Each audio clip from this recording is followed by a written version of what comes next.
গাইছ এয়া শেষ পৃষ্ঠাৰ শ্বুটিঙত আহিছোঁ আমি মুন বৰুৱাৰ লগত আছে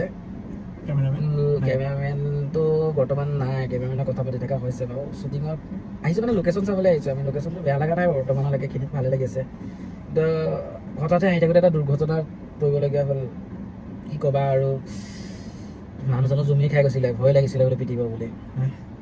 গৰু এটা ঘপককৈ উঠাই দিয়া হ'ল গাড়ীখন মানে কেমেৰাত কভাৰ নকৰিলে গৰুটো বেলেগ কথা একো নাই ঘপককৈ সোমাই গ'ল আমি গুটুককৈ শব্দটো শুনোতে পুটুককৈ চাইছোঁ আৰু এজনে দৌৰি দৌৰি আহিছে তাৰ ওপৰত পিছত আৰু 4-5জন আহিছিলে বোলো গাঁৱৰে মানুহ বোলে একো হোৱা নাই নহয় দিয়ক বুলি কৈ ঘপককৈ আহিছোঁ এতিয়া লোকেশ্যনতে যদি এনেকুৱা হৈ গৈছে ভয় লাগিছে এতিয়া লোকেশ্যনত আহি পেলাই পিছৰ বা কি হয় বাকী আশা ৰৈ থাকক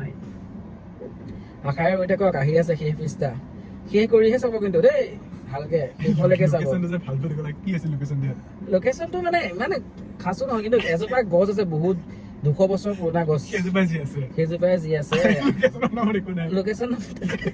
আৰু একদম গাঁৱলীয়া পৰিৱেশ গৰু বাবাই এখন ৰিজৰ্ট আছে ওচৰতে ৰিজৰ্টখন বেছি সৌন্দৰ্যতা নহ'ব পাৰে কিন্তু মানুহ ভৰ্তি হৈ থাকে ডাঙৰ কথাটো হ'ল আমাৰ কেৰেক্টাৰ ফিক্স নাই এতিয়ালৈকে টোটেল কেৰেক্টাৰ মিনিমামটো 10টামান চলিছে পাৰিবা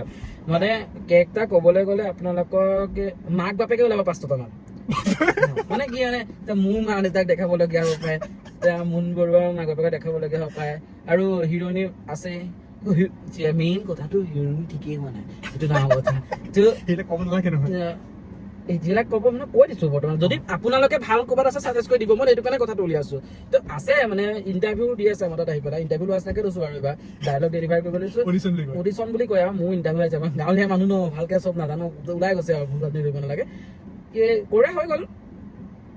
এজনী অকণমান লাইকত আছে বাকীকেইজনী ইমান ভাল পোৱা নাই খাচ হোৱা নাই এই চুটকি কি চেন্দুৰ কি কিমত যে চাই ডাইলগটো ভালকৈ দিব পৰা নাই কেনেকৈ নলওঁ সেইটো কাৰণে চাব যদি পায় আমাৰ ওচৰলৈ ফোন নম্বৰ সৈতে দি পঠাই দিব যোগাযোগ কৰিব কিন্তু শ্বুটিঙত আহিলে নহ'ব কিন্তু মই সেইটোৱে কৈছোঁ অতি শীঘ্ৰে আপোনালোকক এই 5 দিন মান দৰ্শক ৰাইজ এই 5 দিন সময় দিছোঁ 5 দিনৰ ভিতৰত চাওক মানে আমি মিনিমাম আগষ্টৰ 28 তাৰিখ মানলৈ বিশেষকৈ শ্বুটিং আৰম্ভ কৰিম একদম সম্পূৰ্ণ শ্বুটিং আৰম্ভ হৈ আপুনি এইকেইদিনৰ ভিতৰত চাই দিয়ক কাৰণ আমি নহয় এইটো 5 দিন মান যাওক আগষ্টৰ 28 তাৰিখে শ্বুটিং আৰম্ভ কৰিম মানে সেইটো কথা কৈছোঁ 5 দিনৰ ভিতৰত চাই দিয়ক এই 5 দিনৰ ভিতৰত চাই দিয়ক আমাৰ কাৰণ আমি অডিশ্যন ল'ব লাগিব কথা আছে হ'ব ভাই কি চাব কিন্তু বহুত হাঁহিব হাঁহাৰ খুৰাক বহুত ওলাব হয়তো আপোনালোকৰ জীৱনত সেইখিনি ঘটনা ঘটিছে কাৰোবাৰ কিন্তু অনুভৱ কৰা নাই আৰু অনুভৱ কৰিবলৈ শিকিব চাব ৰাইজ ধন্যবাদ থাকিলে বাই